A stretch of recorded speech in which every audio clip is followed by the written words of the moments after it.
Bonjour à tous, ici Angelo pour une nouvelle vidéo, j'espère que vous allez bien. Tout d'abord je tiens à vous remercier à tous pour tous les commentaires que vous m'avez laissés sur la précédente vidéo. Comme vous l'avez vu, je ne peux plus répondre à tout le monde, j'ai vraiment beaucoup trop de travail, mais je mets des cœurs à tout le monde, je réponds au maximum, mais quand je mets un cœur, je le pense vraiment. Chacun de vos messages me donne de la force, me soutient, me fait plaisir, me fait chaud au cœur, c'est le cas de le dire.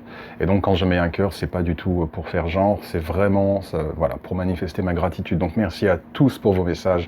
Et même si je ne peux pas répondre individuellement, sachez que je lis et parfois relis vos commentaires qui me font toujours très plaisir. Ils ne sont jamais inutiles. Cela étant dit, poursuivons. Je voulais faire une vidéo au départ sur un thème sur la présence constante des esprits autour de nous et comment est-ce que nous, les êtres humains, nous pouvons avoir des invasions spirituelles. Et vous connaissez des gens, vous connaissez nécessairement des gens qui ont des invasions spirituelles, donc je pense que c'est un sujet très intéressant, mais l'actualité me fait mettre ce sujet un petit peu entre parenthèses. Hier, samedi, j'ai reçu un message un petit peu en urgence d'un client, on va le dénommer Abdel, qui m'a informé que sa sœur, qu'on va appeler Marie, on va dire, voilà, on va l'appeler Marie, Abdel et Marie, ça va bien ensemble, était extrêmement effondrée parce qu'elle venait de perdre une amie. Elle venait de perdre quelqu'un d'important et que cela avait ravivé des douleurs quant à la perte d'un membre de sa famille, plus la peur de la mort, etc. etc. Donc, j'ai voulu faire cette vidéo un petit peu en urgence pour non seulement traiter un petit peu de cette problématique qui concerne Marie, mais qui concerne également probablement d'autres personnes au-delà du cas de Marie. Faire face à la mort et la perception que l'on peut avoir de ce que nous, êtres humains, appelons la mort est quelque chose d'effectivement difficile. Nous n'avons pas toujours les outils pour gérer ce phénomène. Et je vais essayer en tout cas d'apporter des éléments de perspective et des éléments de pensée qui, je l'espère, pourront aider Marie et pourront vous aider également si vous avez des peurs par rapport à la mort ou si vous avez des douleurs du fait de la perte d'un être aimé. Sachant bien évidemment que c'est un sujet qui touche tout le monde, qui me touche, qui m'a touché. J'ai perdu mes deux parents. J'ai perdu ma mère, j'étais jeune, et elle était jeune. Et j'ai perdu ensuite mon père, que j'ai aidé à mourir, puisque j'ai assisté, j'étais à ses côtés pendant les 12 ou 14 dernières heures de sa vie à lui tenir la main, toute la nuit, à prier les anges, à prier Dieu, à aider son âme à transitionner vers la lumière. Donc je l'ai vu, j'ai vu la mort se dessiner sur son visage, j'ai vu la mort venir. Donc ce sont des sujets que je connais, qui m'ont touché dans ma chair, dans mon cœur, dans mon âme, et où il a fallu justement que je déploie ces perspectives de pensée qui m'ont ensuite été qui ont été développées par mes propres travaux spirituels, mes projections astrales, où j'ai pu voir mes parents, où j'ai pu parler avec également d'autres personnes décédées, avec les défunts, au travers de méditations, au travers de rêves significatifs. Donc c'est tout cela que je vais essayer un petit peu de synthétiser et de résumer dans cette vidéo. La première chose à comprendre, c'est que il y a des choses qui vont sembler être des généralités, mais je me dois de commencer, on va dire, au plus bas, pour élever un petit peu et approfondir un petit peu la réflexion. Qui parle de vie parle de mort. La mort fait partie de la vie. Cela fait partie du cycle de la vie. C'est donc quelque chose vis-à-vis de laquelle nous devons nous attendre et nous préparer. C'est incontournable. S'il y a bien une chose vis-à-vis de laquelle nous sommes tous égaux, et c'est bien cela, c'est ce cycle de la vie, qui veut que nous venons sur Terre pour une période définie, et qu'au bout d'un moment, nous devons repartir là d'où nous venons. C'est un séjour temporaire, cela me concerne, cela vous concerne, cela concerne vos parents, vos amis, votre sœur, votre fils, vos enfants. C'est quelque chose qui est inéluctable. Il faut bien comprendre également une chose. Lorsqu'une personne décède, par exemple l'amie de Marie, c'est parce qu'elle l'a voulu. C'est parce qu'elle l'a choisi. Au niveau de l'âme, bien évidemment. Je parle au niveau de l'âme.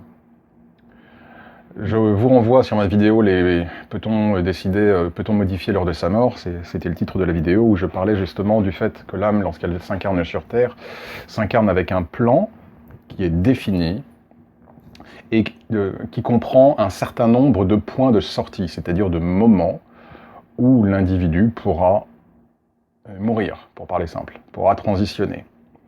Et l'âme, au gré de son progrès karmique, au gré de ce qu'elle achève durant son incarnation terrestre, va pouvoir partir plus ou moins tardivement.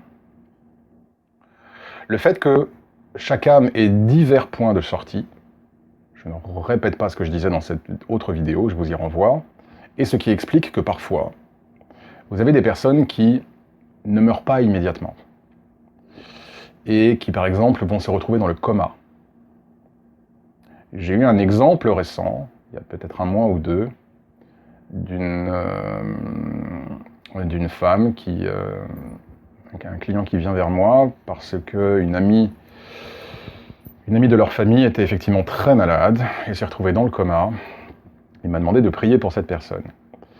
J'ai analysé la situation d'un point de vue énergétique et il s'avère que cette personne n'avait pas atteint son point de sortie final, car nous avons un certain nombre de points de sortie, dont un point de sortie qui est ultime, c'est-à-dire que cette fois, on ne peut rien faire. Nous avons donc des points de sortie aléatoires, d'accord, ou on va dire facultatifs, où l'âme peut décider de partir, mais en tout état de cause, le dernier point de sortie, lui, on ne peut pas y échapper. Bon. Et donc, je me suis aperçu que cette personne n'avait pas atteint son point de sortie final, ce qui veut dire qu'elle pouvait autant décider de partir que décider de rester. Et c'est ce qui fait que parfois que certaines personnes sont dans le coma pendant un certain temps, et certaines en réchappent, puisqu'à partir de ce moment-là, durant ce processus, elles sont effectivement en contact avec leur guide spirituel, leur ange gardien, parfois des maîtres ascensionnés ou des êtres spirituels comme Jésus, et donc effectivement des discussions s'engagent, et où il est offert à l'âme le choix soit de rester dans le monde spirituel, et donc elle meurt physiquement, ou alors de revenir sur Terre. Et c'est ce qui explique que parfois donc, plusieurs personnes, des personnes peuvent rester un certain temps dans le coma, et soit finalement en mourir, ou alors finalement revenir. Et donc je savais que cette personne n'était pas dans un point de sortie ultime, que ça pouvait se jouer des deux côtés, mais que dès lors c'était elle-même qui allait décider, c'était son libre arbitre, c'était son âme qui allait décider. Et j'ai effectivement prié pour cette personne qui, je ne vais pas dire malheureusement, car c'est son choix, a décidé de rester dans le monde spirituel. Et donc s'est éteinte, au niveau physique. Donc, nous devons comprendre, lorsque nous avons une personne qui meurt autour de nous, que cette personne l'a voulu, qu'au niveau de son âme, elle l'a souhaité. Et que lorsqu'une personne décide de retourner dans le monde spirituel, au travers de ce que nous appelons la mort, c'est parce que elle n'a plus rien à faire sur Terre. Elle a atteint un point de sortie et finalement, il n'y a plus grand-chose que son âme puisse expérimenter ou apprendre karmiquement. Il est temps pour elle de repartir dans les cieux. D'accord ? Son karma, en tout cas majoritaire, principal, structurel, a été travaillé. Et ce qui reste ne justifie pas nécessairement le fait de rester sur Terre. Donc il est temps pour cette âme de revenir au bercail. Donc lorsque vous avez une personne qui décède, évidemment, si on se concentre que d'un point de vue humain, c'est insupportable. Mais il faut bien comprendre que cette personne a décidé de mourir. Évidemment, j'anticipe les commentaires qui vont se baser qu'au niveau humain, qu'il l'a décidé au niveau de l'âme. Je précise à nouveau. Ok ? La plupart des gens ici ne veulent pas mourir au niveau humain, au niveau de l'avatar, au niveau de l'ego, qui lui veut continuer à vivre. Je parle au niveau de l'âme. Ce qu'est véritablement la personne, l'essence même de la personne. Donc lorsqu'une personne meurt, cela fait partie du plan. Cela fait partie de sa volonté. C'est un exercice de son libre arbitre. Donc quand une personne meurt autour de vous, quelle que soit la douleur, vous devez comprendre que c'est l'exercice de son libre arbitre spirituel.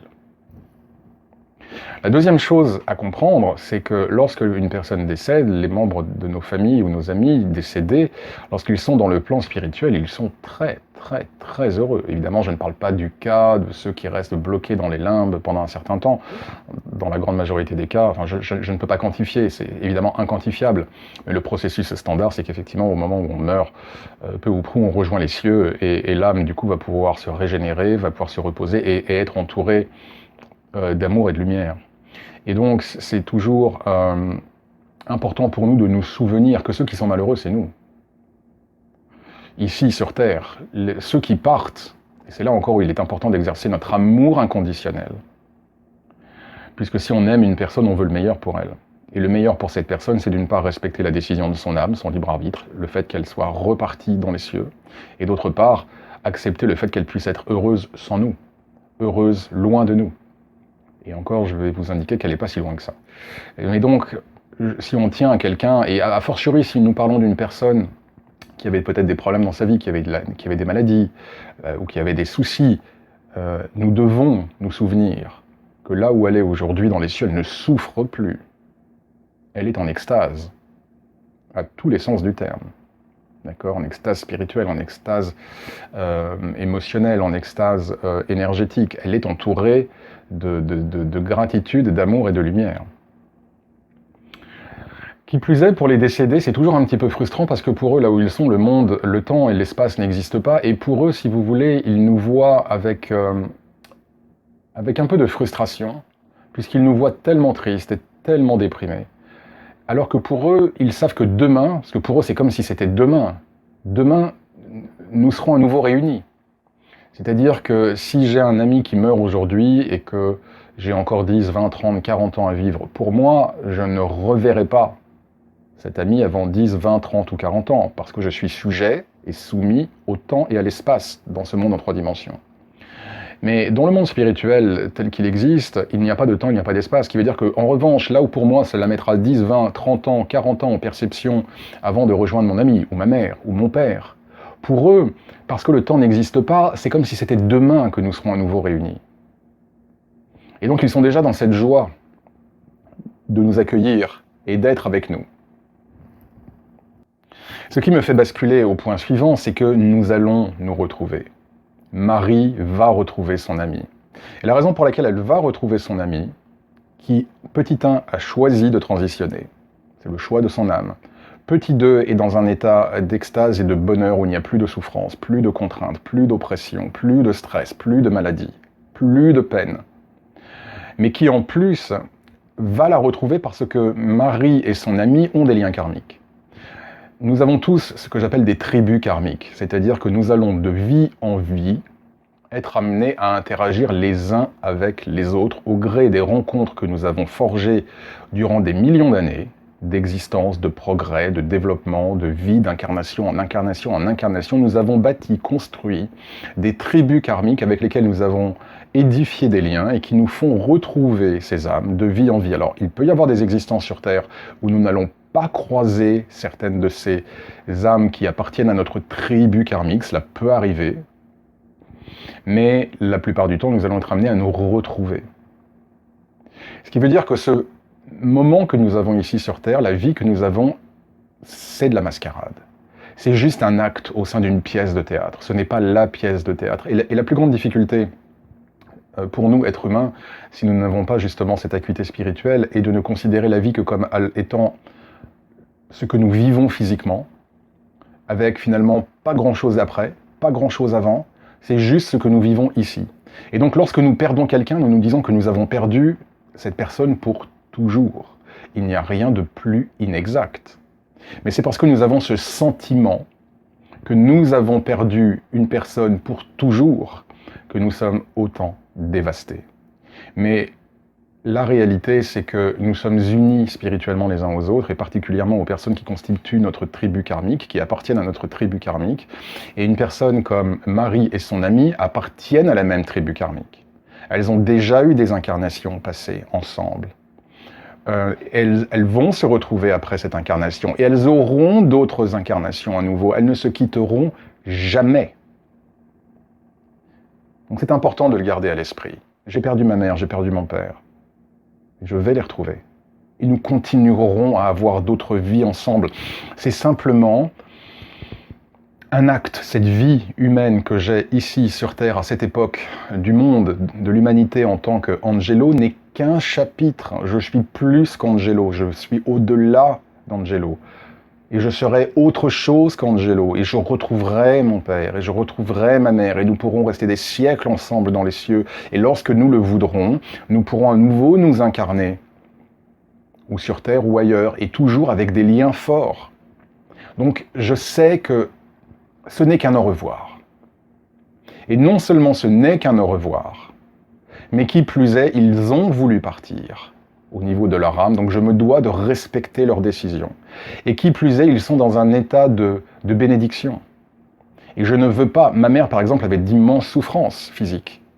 Mais je suis heureux aujourd'hui qu'elle soit morte, car elle souffrait tellement. Aujourd'hui, elle ne souffre plus, elle est entourée de lumière. Donc lorsque vous avez une personne qui décède autour de vous, vous avez la possibilité, bien sûr, nous sommes humains, mais nous ne pouvons pas simplement nous réfugier dans nos émotions humaines pour gérer des situations, et particulièrement lorsque ce sont des situations comme celle-là. Et c'est là où le spiritualiste, et vous êtes des spiritualistes, vous qui suivez ma chaîne maintenant de manière régulière, vous êtes des spiritualistes, donc nous, en tant que spiritualistes, nous ne pouvons pas juger, jauger, évaluer, apprécier, réagir au monde que de manière humaine. Nous sommes humains, mais nous sommes plus qu'humains. Et donc lorsque nous avons affaire, lorsque vous avez affaire à un deuil, vous vous devez d'activer cette partie spirituelle en termes de compréhension et de connaissance que vous avez pour mieux vivre des moments difficiles et délicats. Et cela vaut pour la mort et pour le deuil, cela vaut pour les épreuves. Avoir un regard plus large que simplement le petit regard humain étriqué qui nous fait parfois nous mettre en colère et qui nous transforme en victimes permanentes, des petits caliméros qui souffrent, etc., etc. Vous ne pouvez pas, nous ne pouvons pas vivre notre vie que comme des êtres humains. Parce qu'à la base, nous ne sommes pas humains. Nous empruntons juste un costume humain. Très important ce que je viens de dire, ça paraît très simple, mais c'est très profond. Nous empruntons juste un costume humain, que nous remettrons au vestiaire plus tard.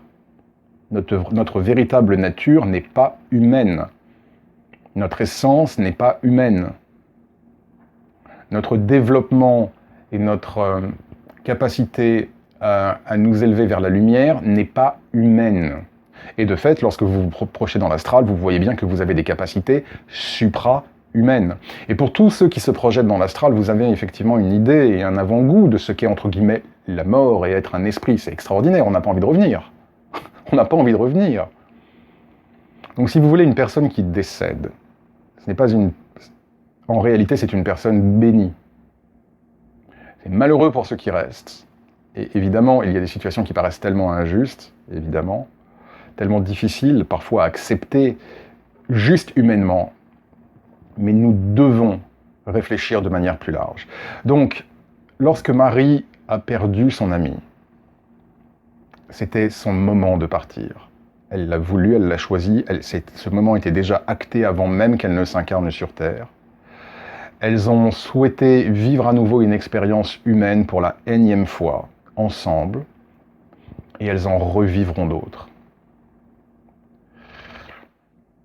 C'est la raison pour laquelle la projection astrale est quelque chose de vraiment magnifique, parce que quand vous vous projetez dans l'astral, vous ne pouvez plus avoir peur de la mort, parce qu'effectivement, vous voyez à quel point tout ce qu'il y a là-haut, c'est tellement mieux que ce qu'il y a ici, et vous pouvez voir et constater de vous-même qu'il y a bien au-delà de ce monde physique. Et donc on ne peut plus avoir peur de la mort. En réalité, si vous me posez la question, je vais employer le terme peur, je n'ai pas peur, mais je vais employer ce terme juste pour faire comprendre l'idée. J'ai plus peur de la vie que de la mort. Je me sens beaucoup moins en sécurité dans le monde humain, physique tel qu'il est, que dans le monde spirituel. La mort ne me fait absolument pas peur. Ce sera une libération. J'ai conscience que j'ai un devoir spirituel, humain et karmique à accomplir sur cette terre, notamment au travers de et principalement au niveau de mon activité spirituelle, mais pas uniquement. en tant que conduit de la lumière divine et tout ce que je peux être amené à faire à cette occasion, mais également en tant qu'être humain, concernant ma part humaine, j'ai donc des choses à faire, et j'accepte ce devoir, j'accepte cette charge, cette mission qui m'a été donnée, mais je suis heureux qu'elle soit temporaire. Je ne vais pas vous mentir. Et je me réjouis du jour où il sera temps pour moi de repartir au bercail. Donc Marie, comprenez que si effectivement vous avez dû malheureusement voir plusieurs personnes dans un bref laps de temps partir, je comprends que d'un point de vue humain, cela soit extrêmement difficile. C'est un, entre guillemets, on va dire, mauvais concours de circonstances, effectivement, qu'il y ait eu un enchaînement de différentes personnes, puisque c'est le cas pour Marie, qui est décidé d'exercer leur libre arbitre pour rejoindre le monde spirituel. Mais si vous aimez ces personnes, vous devez accepter qu'elles soient parties. Et vous devez accepter qu'elles aient décidé de partir. Et si vous aimez ces personnes, vous devez vous réjouir que ces personnes aujourd'hui sont bien plus heureuses que chacun d'entre nous ici. Et il est important de vous souvenir que les liens, que ce n'est qu'un au revoir, ce n'est pas un adieu. Vous retrouverez votre ami, de même que vous retrouverez les autres personnes que vous avez perdues, parce que c'est ainsi que les choses sont. C'est ainsi que les choses se sont faites pendant des centaines et des milliers, voire des dizaines de milliers, des millions d'années. Vous avez vécu et revécu, et revécu, et revécu avec ces âmes. Et vous continuerez à revivre avec. Donc la meilleure chose que vous puissiez faire également, c'est d'honorer ces âmes, de prier ces âmes, de maintenir le contact puisqu'elles sont en permanence avec nous, dans la joie future où vous serez à nouveau réunis. Vous savez, c'est très frustrant pour les personnes décédées de nous voir tristes. Et cela les affecte. Cela les affecte. Je l'avais déjà cité dans une vidéo, c'est vraiment le film de Ghost avec Patrick Swayze, où il est tellement frustré, il parle à sa femme, et évidemment, elle n'est pas médium, et elle ne le voit pas, elle ne l'entend pas. Et il aimerait tellement qu'elle le voie, il aimerait tellement qu'elle l'entende. C'est exactement la même chose avec les décédés. Ils sont tellement frustrés, tristes de nous voir si malheureux, alors que pour eux, tout va bien. Et ils ne veulent pas nous voir souffrir, parce qu'ils savent, ils ont conscience, là où ils sont aujourd'hui, que tout ceci n'est qu'un acte d'une grande pièce de théâtre. Donc, priez pour les personnes qui sont parties, parlez-leur. Parlez-leur de votre vie, soyez heureux pour elles. Elles qui sont parties parce qu'aujourd'hui elles ne souffrent plus, et elles n'ont fait qu'exercer, elles ont appris tout ce qu'elles avaient à apprendre. C'était le moment pour elles de repartir, c'est comme ça. Il faut l'accepter. Et évidemment, parlez-leur. Partagez votre vie. Sachez que quand vous parlez, vous êtes entendu. Et vous êtes beaucoup plus visité par les personnes disparues que vous ne le pensez. Elles sont beaucoup plus souvent présentes dans votre champ énergétique que vous le pensez. Sans même parler des rêves. Ou parfois vous ne vous souvenez pas de vos rêves, mais où vous avez eu des rencontres avec les personnes disparues. Cette vie que nous avons ici, chers amis, ce n'est une fois de plus qu'une illusion. Nous devons jouer le jeu de ces règles du monde physique et faire du mieux que nous le pouvons pour être dans notre cœur, pour répandre la lumière, pour ne pas être dans la haine, pour ne pas être dans la peur, pour essayer de débloquer justement du karma, débloquer des situations. Donc nous devons jouer le jeu, mais n'oublions pas que nous ne venons pas de la terre, nous venons du ciel et que nous retournerons au ciel. Notre vraie maison est au ciel. Donc quand une personne décède, je sais que quand mon père est décédé, et Dieu sait que assister à sa mort, être à ses côtés chaque seconde, durant les 12 ou 14 dernières heures de sa vie, a été une expérience très éprouvante. Mais au moment où il a poussé son dernier soupir, j'étais heureux pour lui.